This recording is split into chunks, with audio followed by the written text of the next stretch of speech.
ഇന്നിപ്പോൾ ഒരു 2 തരം ചെറുനാരങ്ങ അച്ചാറാണ് ഉണ്ടാക്കുന്നത്. അപ്പോൾ ആദ്യം നമ്മൾ ഉപ്പിലിട്ട ചെറുനാരങ്ങയ്ക്ക് വറുത്ത് വെച്ചിട്ടുണ്ട്. ഇനി കുറച്ച് ചെറുനാരങ്ങ ഞാൻ നമ്മുടെ ചെറുനാരങ്ങ പിക്കിളാണ് ഉണ്ടാക്കാൻ പോകുന്നത് കേട്ടോ. അപ്പോൾ അതിന് നമ്മൾ ചെറുനാരങ്ങ എടുത്തിട്ടുണ്ട്.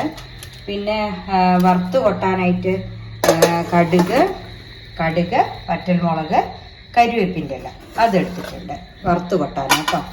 പിന്നെ എടുത്തിരിക്കുന്നത് ചെറുനാരങ്ങ അച്ചാറിന് കാശ്മീരി ചില്ലി പൗഡർ, ഉപ്പ്, ഉലുവപ്പൊടി, കായപ്പൊടി. അപ്പോൾ ഇതാണ് എടുത്തിരിക്കുന്നത് കേട്ടോ.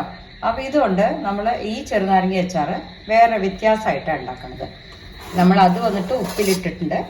ഇത് നമ്മൾ വേവിച്ചിട്ടാണ് എടുക്കുന്നത്. അപ്പോൾ ഇതിനെ ആദ്യം നമ്മളൊന്ന് 4 ആക്കിയിട്ടോ 8 ആക്കിയിട്ടോ മുറിച്ച് ഒരു 3 മിനിറ്റ് ഒന്ന് ആവിയിൽ വേവിക്കണം. അപ്പോൾ ഇഡ്ഡലി ചെമ്പിൽ ആവിയിൽ നമ്മൾ വേവിക്കാൻ പോവാണ്. അത് മുറിച്ചിട്ട് കാണിച്ചു തരാം കേട്ടോ.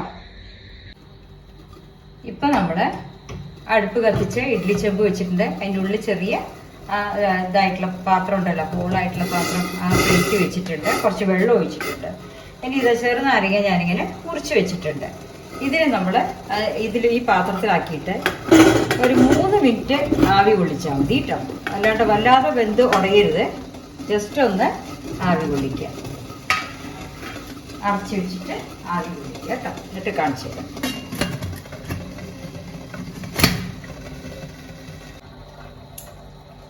ഇപ്പോൾ ചെറുനാരങ്ങ ഒരു 3 മിനിറ്റ് ജസ്റ്റ് ആവി കൊള്ളിക്കുക. വെന്ത് ഉടയരുത്. അപ്പോൾ കളറൊക്കെ ഒന്ന് ചെറുതായിട്ട് ചേഞ്ച് ആവാൻ പാടുള്ളൂ കേട്ടോ. അപ്പം ഇങ്ങനെ വേവിച്ചെടുത്തിട്ടുണ്ട്. ഇനി അതിനെ നമ്മൾ പുറത്തെടുത്തിട്ട് ഇനി എങ്ങനെ ഉണ്ടാക്കാന്നുള്ളത് കാണിച്ചു തരാം കേട്ടോ. ഇനി നമ്മൾ ആ വേവിച്ച് വെച്ച നാരങ്ങയുടെ കറിയാണ് ഉണ്ടാക്കാൻ പോണത്. അപ്പോൾ ആദ്യം നമ്മൾ അതിലേക്ക് കുറച്ച് നല്ലെണ്ണയാണ് ഒഴിക്കണത് കേട്ടോ. ആ നാരങ്ങക്കറിക്കുള്ള നല്ലെണ്ണ ഒഴിക്കുക. അതൊന്ന് നല്ല ചൂടാകുമ്പോൾ കറിക്ക് വേണ്ട നല്ലെണ്ണ ഒഴിച്ചോളൂ കേട്ടോ നന്നായിട്ട്. പിന്നെ നമ്മൾ വേറെ നല്ലെണ്ണ അതിൻ്റെ മീതോടെ ഒഴിക്കില്ല. ഇപ്പോൾ ഇങ്ങനെ ആകുമ്പോൾ ആ നല്ലെണ്ണ ചൂടായിട്ട് അതിൻ്റെ പച്ച വാസനയും കൂടെ പോയി കിട്ടും. അതൊന്ന് ചൂടായാൽ നമുക്ക് കടുകിടാം കേട്ടോ. ഒന്ന് ചൂടാവട്ടെ. ഇപ്പം നല്ലെണ്ണ ചൂടായിട്ടുണ്ട്. അതിലേക്ക് കുറച്ച് കടുക് ഇട്ടു.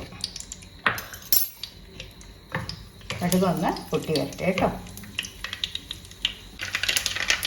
അപ്പോൾ കടുക് പൊട്ടിയിട്ടുണ്ട്. അതിലേക്ക് ഒരു 3 വറ്റൽമുളകും കരിവേപ്പിൻ്റെ ഇലയുണ്ട്. 3 വറ്റൽമുളക് കരിവേപ്പിൻ്റെ ഇല കേട്ടോ. ഇനി ഗ്യാസ് ഒന്ന് സിമ്മിലേക്ക് ഇടുക. സിമ്മിലേക്ക് ഇട്ടിട്ട് കുറച്ച് മഞ്ഞൾപ്പൊടി ഇട്ടോളൂ. ഇപ്പോൾ തന്നെ കുറച്ച് മഞ്ഞൾപ്പൊടി.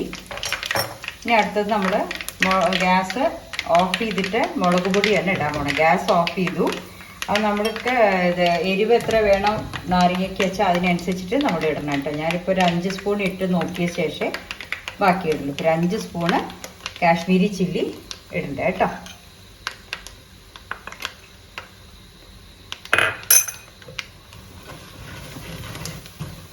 ഓക്കെ, ഞാൻ അടുപ്പ് ഓഫ് ചെയ്തിരിക്കുകയാണ്. അപ്പോൾ ഈ ചൂടിലായാൽ മതി. ഇനി അതിൽ തന്നെ ഉപ്പിടണം. ആവശ്യത്തിന് ഉപ്പ്, നാരങ്ങക്കറിക്ക് ഉപ്പ് വേണമല്ലോ. അപ്പോൾ അത് 2 സ്പൂൺ ഇട്ടിട്ടുണ്ട്. കുറച്ച് ഉലുവപ്പൊടി, ലേശം മതി ഉലുവപ്പൊടി. പിന്നെ കായപ്പൊടി, അത് നല്ലോണം ഇട്ടോളൂ. കായപ്പൊടി ഇട്ടിട്ട് ഒന്ന് ഇളക്കിയ ശേഷം നമുക്ക് ചെറുനാരങ്ങ അതിലിട്ട് എടുക്കാം കേട്ടോ. ഇനിയിപ്പോൾ ഈ വേവിച്ച് വെച്ച ചെറുനാരങ്ങ, അപ്പോൾ അതിൽ തന്നെ വെള്ളം ഉണ്ടാവും. കാരണം നമ്മൾ എക്സ്ട്രാ ഒരു വെള്ളം ഒഴിക്കുന്നില്ല. ഈ ചെറുനാരങ്ങയുടെ വെള്ളം ഇതിൽ തന്നെ ഉണ്ടാവും കേട്ടോ. അപ്പോൾ നമ്മൾ പൊടികളൊക്കെ വറുത്തുമല്ലോ. അപ്പോൾ മുളക് പോരെങ്കിൽ നമുക്ക് 2ാമത് ഇത്തിരി വേണമെങ്കിൽ ആഡ് ചെയ്യുക, അല്ലെങ്കിൽ ധാരാളമായിരിക്കും. അതിൽ ഉപ്പും ഒക്കെ നോക്കിക്കോളും. ഇനിയിപ്പോൾ ഗ്യാസ് ഓഫ് ചെയ്താലും കുഴപ്പമൊന്നുമില്ല. നമ്മൾ മുളക് അതിൽ വെന്തിട്ടുണ്ടല്ലോ, ആ ചൂടിൽ തന്നെ നമുക്ക് ചേർക്കണമെങ്കിൽ ചേർക്കാം കേട്ടോ. അപ്പം നമ്മൾ അത് നല്ല മുളക് പൊടിയൊക്കെ വറുത്ത ഒരു നാരങ്ങക്കറിയാണ്. ഈ ഉപ്പിൻ്റെ അംശം പെട്ടിട്ട് നാരങ്ങയിൽ നല്ല വെള്ളം ഊറി വരും കേട്ടോ. അപ്പോൾ സ്വാദ് നോക്കിക്കോളൂ. വിനീഗറോ ഒന്നും വേണ്ട. ഇത് നമുക്ക് വേഗം പെട്ടെന്ന് ആകുകയും ചെയ്യും കേട്ടോ. അത് അധികമല്ല, ഒരാഴ്ചക്കുള്ളിലൊക്കെ നല്ല സെറ്റായി വരും നമ്മുടെ പിക്കിള്. വെള്ളമൊക്കെ വന്നിട്ട് എല്ലാം റെഡിയാവും.